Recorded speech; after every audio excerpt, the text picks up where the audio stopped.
In the quiet moments before the city fully wakes, it is possible to imagine stepping backward through time. Not through dates or events, but through space. Through streets that still hold their shape. Through waterways that continue to reflect the sky. Through ground that has carried footsteps for centuries. In this reconstruction, modern eye tools are used to bring engraved views, early maps, and surviving plans into motion. The camera shifts gently. Perspectives change. Flat images open into depth. What was once fixed on paper becomes something that can be walked through. Not to explain the past, but to stand within it. This is Berlin, round the year 1700. Not yet a great capital in the modern sense. Not yet defined by monuments or avenues meant to impress. But already a city learning how to hold power, people, and permanence. At the turn of the 18th century, Berlin sits along the slow curves of the River Spree. It is no longer a small medieval town, but it is not yet a unified metropolis. Several settlements lie close together, each with its own character, walls, and rhythms. Berlin, CLLN, Friedrichswerder, Dorotheenstadt. They touch, overlap, and gradually merge. The scars of earlier wars are still present.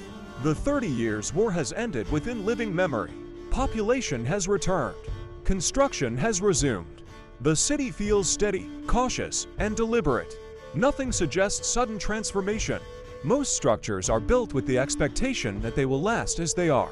We begin near the water, where movement has always been easiest. The river widens slightly here, flowing past wooden quays and low embankments. Boats drift slowly, carrying timber, grain, bricks, and barrels. Men work with practiced motions, tying ropes, unloading cargo, balancing loads across narrow planks. Voices carry softly over the water, mixed with the sound of oars and the creak of hulls. This is one of the city's quiet arteries. Umhlendam Bridge. The Umhlendam stretches across the Spree as both bridge and street. Built atop dams and mills, it controls the flow of water while allowing passage between Berlin and CLLN. Houses, workshops, and storage buildings cluster tightly along its length. Water wheels turn slowly beneath, powering grain mills whose steady labor feeds the surrounding districts.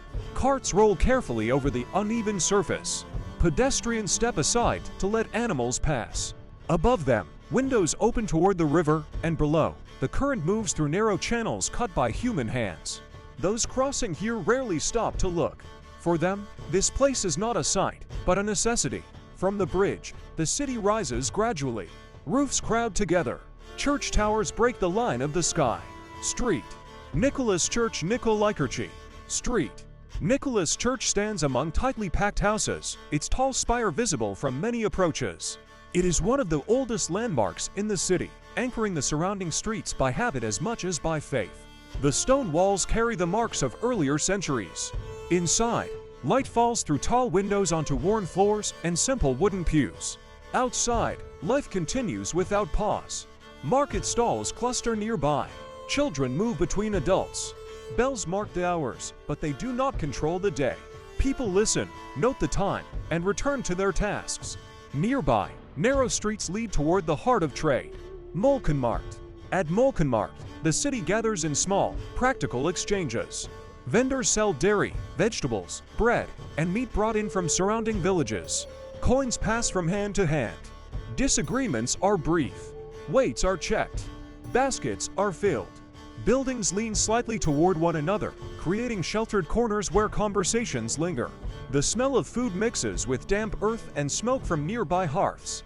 No one here imagines this square as temporary. It feels established, reliable, and sufficient.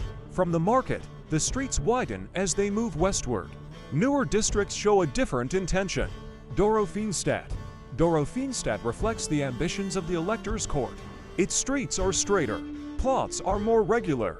Houses are built with stone and brick rather than timber. Here, foreign artisans, merchants, and officials have been encouraged to settle. French voices are sometimes heard. Dutch building styles appear in facades and roof lines. Gardens sit behind walls. Trees line certain streets. It is quieter here, less crowded, and shaped by planning rather than habit. Nothing suggests decline. Everything suggests continuation. At the edge of this district rises a structure tied closely to authority. Berlin City Palace, Berliner Schloss. The city palace stands near the river, Broad and imposing, its courtyards arranged to receive visitors and ceremonies. This is not a medieval fortress. It is a residence and a seat of power. Its facades combine older foundations with newer Baroque elements. Guards stand at entrances. Officials move through inner halls. Carriages arrive and depart. The palace watches the city as much as it governs it. From its windows, Berlin appears orderly and contained. Beyond the palace grounds, the river bends again. Lustgarten. The Lustgarten opens as a formal space beside the palace. Paths are laid out with care. Gravel crunches underfoot. Trees are trimmed. Visitors stroll slowly, keeping their distance from one another. This is not a place of work. It is a place of display and pause. From here, the balance between authority and public life feels carefully measured. Nothing hints that this balance will ever shift. Across the water, another district unfolds. Köln on the Spree. Köln retains an older rhythm. Streets curve unpredictably. Buildings press close to the river.